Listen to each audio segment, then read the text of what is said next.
Hi, how are you? こんにちは、みずきです。皆さんお元気ですか？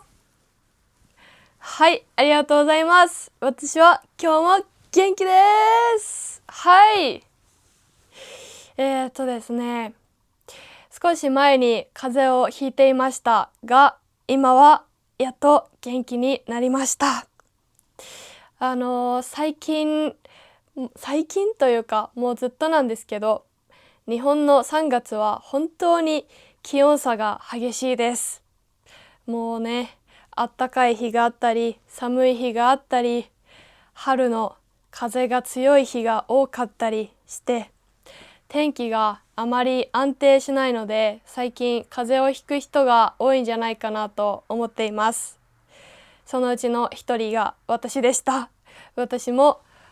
見事に風邪をひいてしまいましたが、今は元気になりましたので、今日も元気に動画を撮っていきたいと思います。皆さんの国ではどうですか？3月の天気をよかったらコメントで教えてください。今日もまた天気の話をしてしまいました。まあいいですね。はい。ということで、今日は私が一人でたくさん話すポッドキャストです。なので皆さんは何かをしながらでもいいし、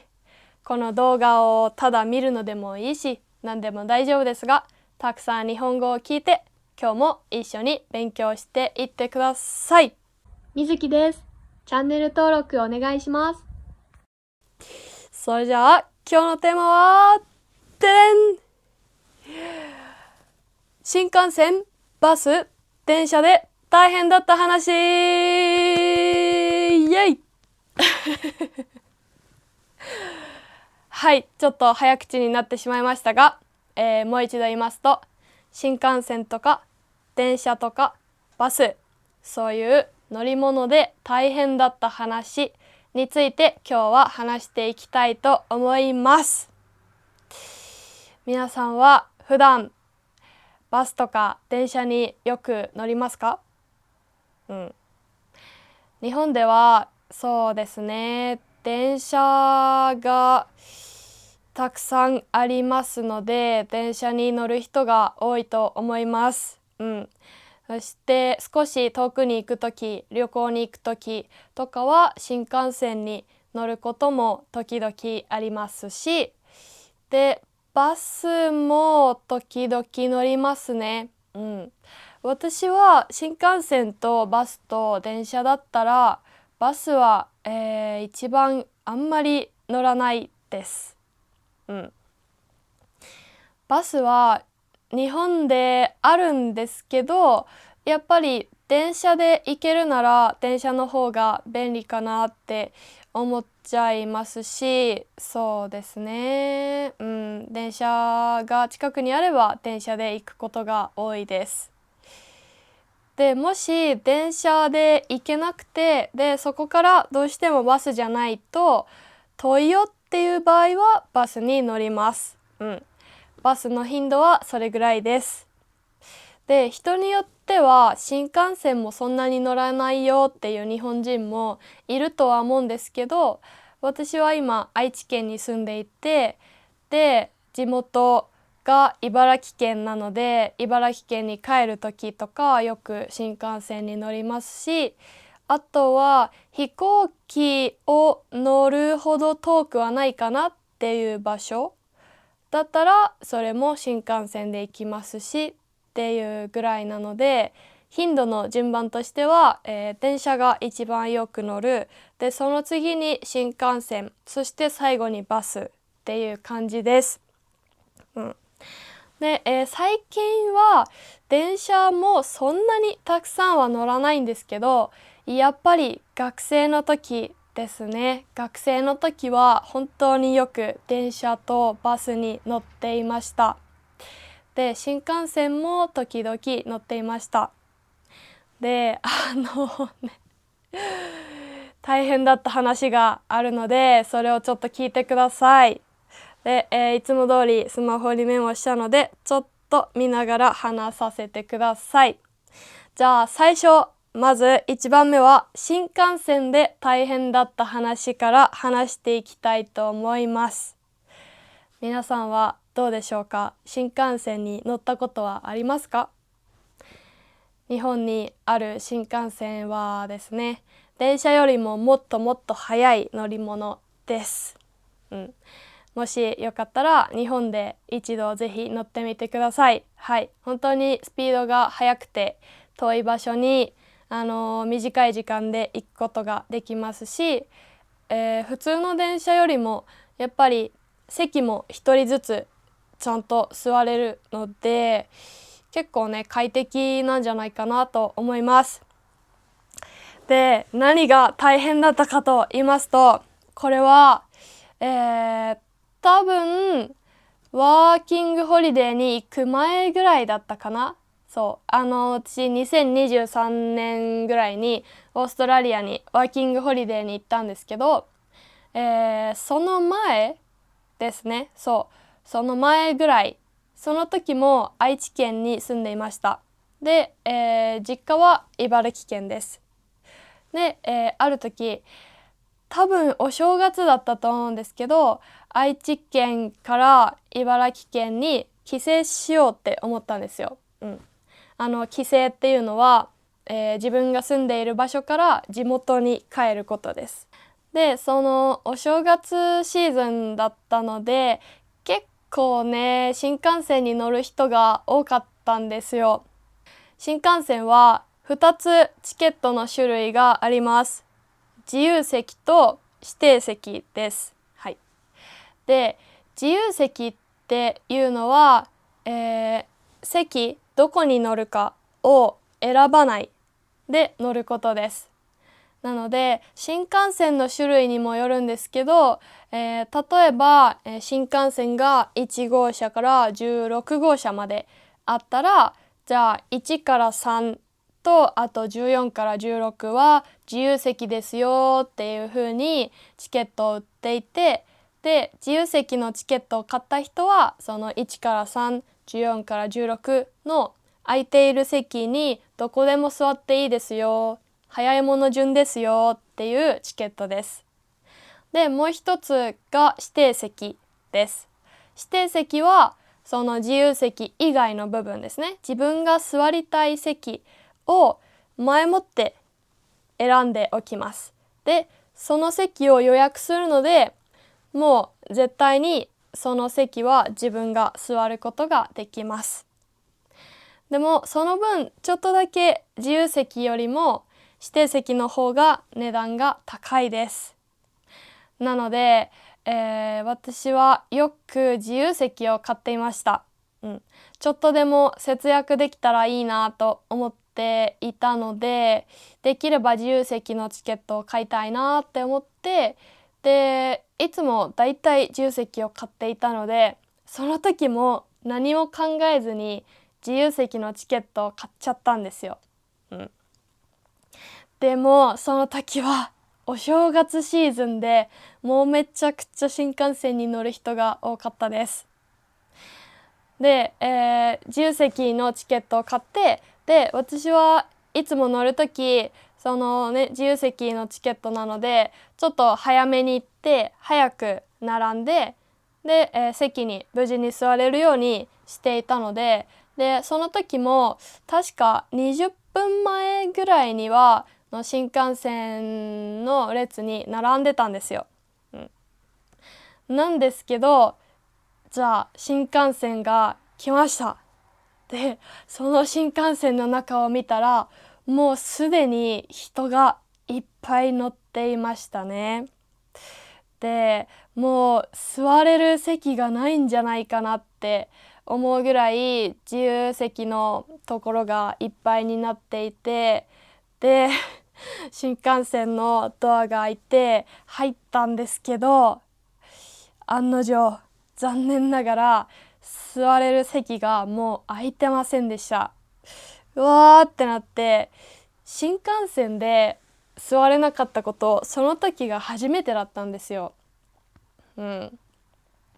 で、新幹線ってやっぱり普通の電車よりも長い時間乗るじゃないですか、だいたいね。なのでその時も愛知県から茨城県までいや違うな、愛知県から東京まで新幹線に乗って、で、東京から普通の電車でした。なので新幹線の部分は愛知県から東京までだったんですけど、それでも、やっぱりその時は1時間半ぐらいでしたね。そう、愛知県から東京までで、新幹線だと1時間半ぐらいです。新幹線の種類によっても速さが違いますね。地域にもよるんですけど、私がだいたい乗る新幹線だと3種類あって、で、こだまとひかりとのぞみっていう新幹線があります。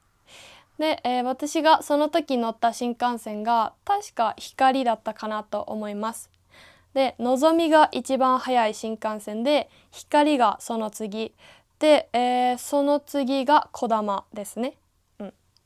で、のぞみが一番早いので、できればそれに乗りたいんですけど、どうしても早い分止まらない駅もあったりするので、その時私が行った愛知県の駅がのぞみは止まらない場所だったので、ひかりに乗ることになりました。で、そのひかりの新幹線だと1時間半ぐらい乗るんですよ。ね。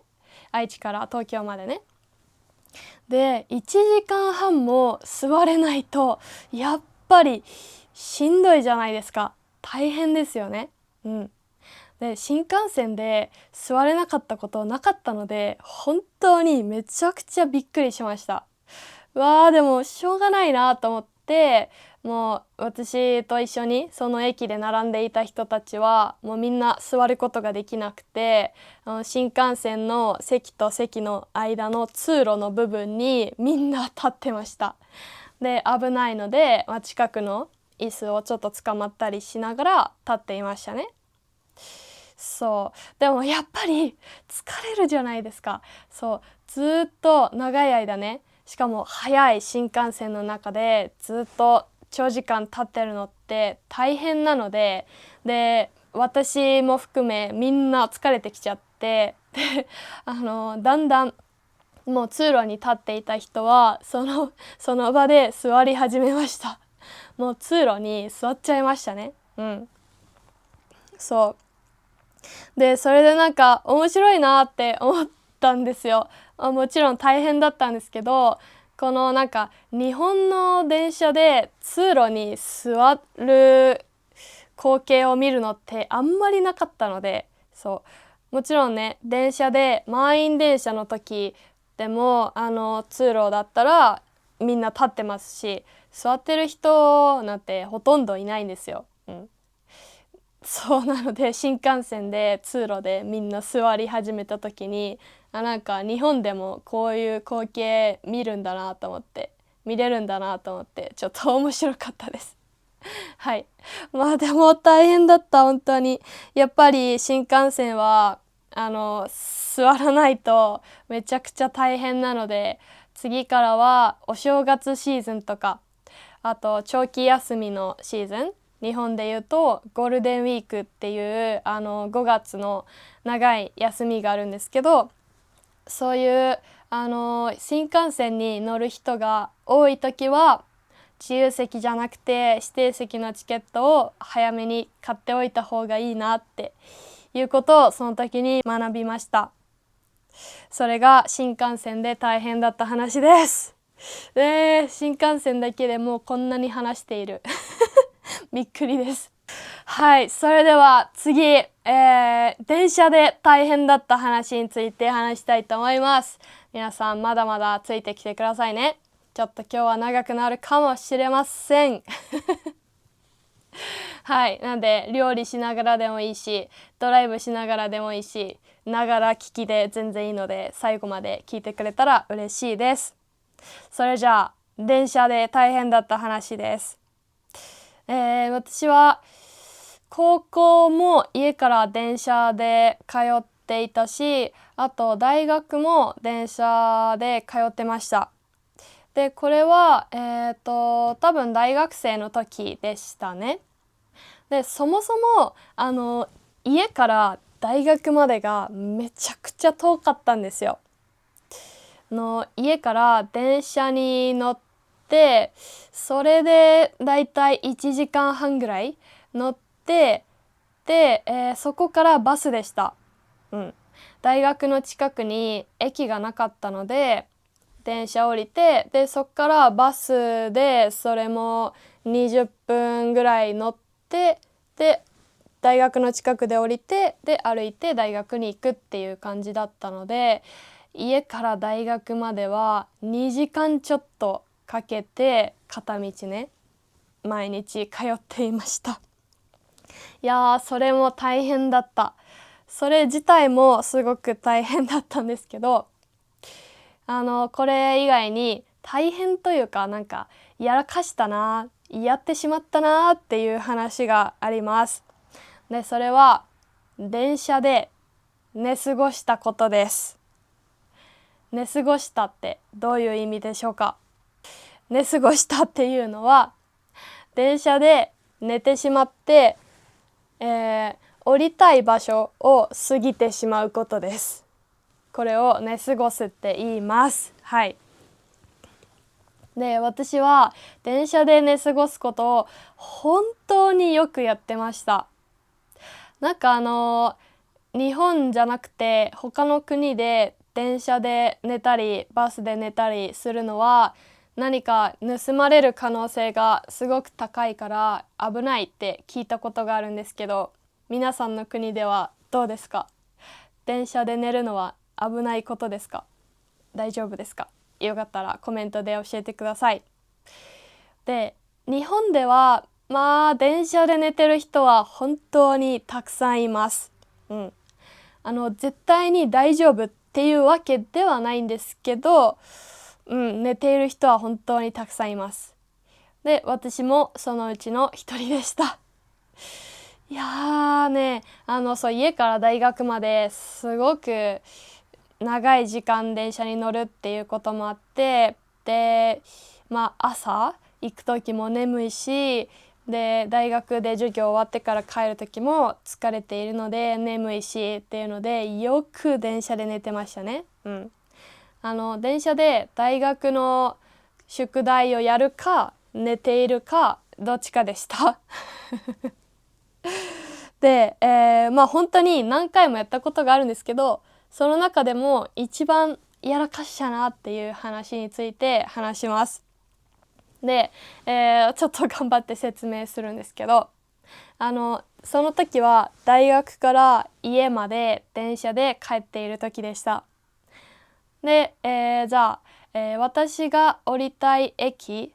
を B 駅とします。私が降りたい駅、家の近くの降りたい駅が B 駅でした。で、その前の駅が A 駅で C 駅ですね。なんで大学があって家があって、で家の近くで A 駅 B 駅 C 駅としましょう。はい、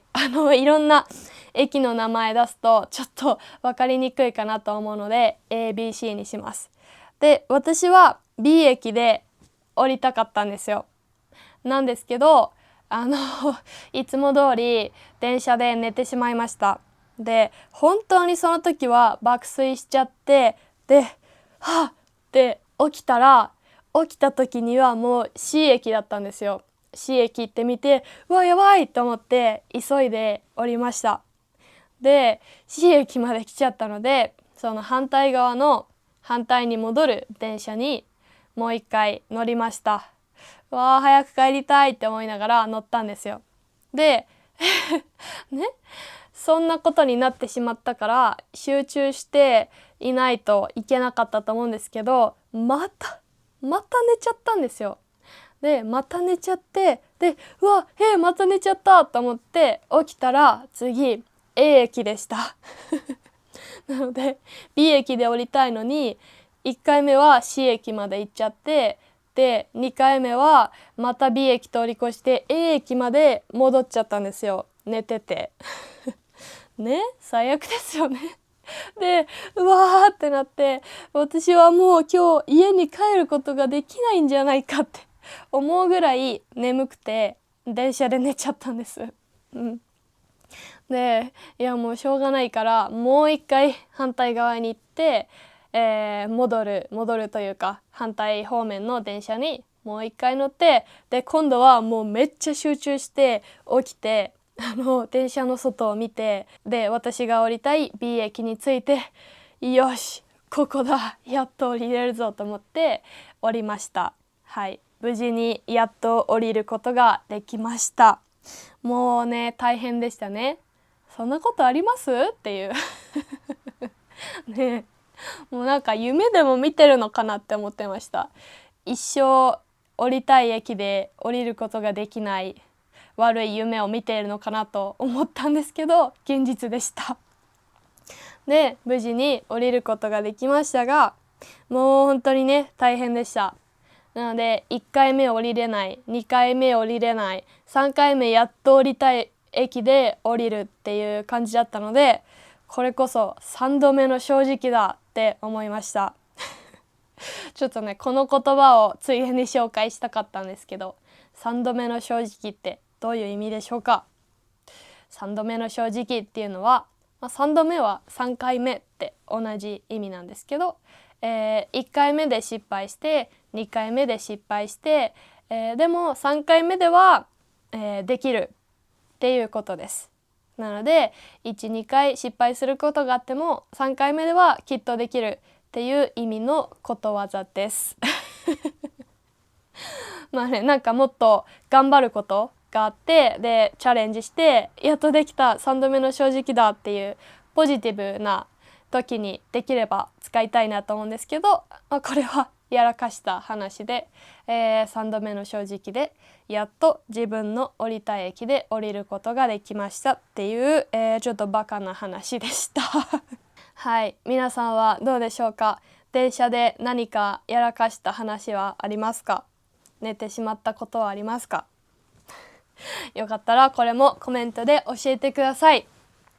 で、さっき日本の電車で寝ることは安全かどうかっていう話をちょっとしたんですけど、これも話しておきますね。個人的には電車でたくさん寝たことがあって、で寝たとしても何か盗まれるとかそういうことは今のところないんですよ。盗まれたことはないです。でも私の友達である時、電車で上になんか荷物を置ける荷台があるんですけど、そこに私の友達がそのリュックを置いて、で、電車に座ってたらしいんですけど、で寝ちゃったらしいんですよ。なのでリュックを自分のところに置いておいたらよっぽど安全かなと思うんですけど、その時友達はリュックを上に置いて、その時に寝ちゃって、で起きてリュック取って降りて、で中身確認したらお金が盗まれていたって言ってました。確かね、そうバイト代が封筒に入ったやつがあって、なんかね2万円ぐらいあったけど盗まれちゃったってそう言ってたので、自分のところに荷物を持って寝るならまだ安全な方かなとは思うんですけど、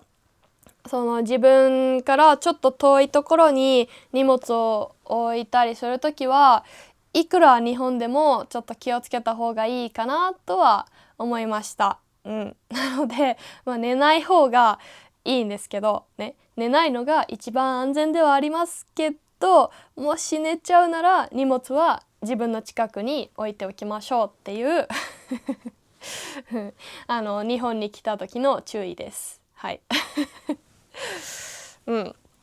そしたら、最後にもう一つ話したいんで、もう一つだけ聞いてください。最後はバスです。バスで大変だった話、やらかした話です。これは短いんですけど聞いてください。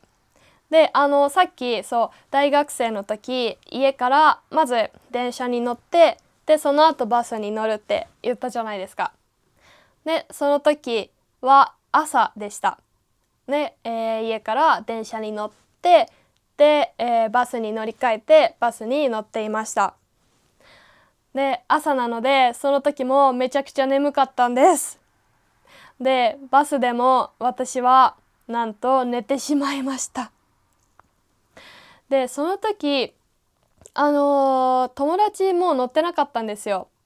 だいたいねいつも一緒に行く友達がいて一緒に行ってたんですけど、確かその時友達の方が私よりも早いバスに乗っていったので、その時はバスで友達がいなくて、で乗っていました。で寝てしまいました。そして次はもうバスの終点でした終点っていうのはそのバスが行く一番最後の場所です。なのでその時はなんだろうな、あるバスの停留所だったかなと思います。バスがいっぱい止まってるところですね。でそこまで行ってしまって、で最後の場所まで行ったのに私はまだ起きなかったんです。でバスの運転手さんが優しく起こしてくれました。起きてくださいって言われて、ってなって起きたらもう全然知らない場所でしたね。周りはなんか森で、森の中にある小さい停留所まで行ってしまって、もうびっくりでしたねでもうそれもびっくりだったんですけど、もう時間がもちろんすごく過ぎてしまっていたので、うわー遅刻だなこれって思って悲しかったです。で戻るしかないんですけど、その時の運転手さんがすごく優しくて、その過ぎちゃった分、もともと降りるはずだった場所より後の部分はお金払わなくていいよって言ってくださいました。優しすぎですよね。でもうすぐそのバスがまた戻っていくって言っていたので、じゃあこのままこのバスに乗っていきますって言って、でそのバスでまたね大学まで戻って行って、で大学の近くでやっと降りて行ったんですけどね、大学の1時間目の授業は間に合わなかったですね。しょうがないね、自分が寝ちゃったんでね。っていう感じで、もう本当に電車でもバスでもよく寝てしまう人でした。はい、すごく残念残念で悲しい。でも今となっては笑える笑い話かなって思います。というかもう笑わないと悲しすぎるので笑ってくださいそんなところです。今日は新幹線と電車とバスで大変だった話、やらかした話を話しました。そうですね。皆さんはどうですか？そういう乗り物で何か大変だった話とかやらかした話はありますか？もしよかったら皆さんの、話もぜひコメントで聞かせてください。みんなで一緒に笑いましょう。それでは電車に乗るときは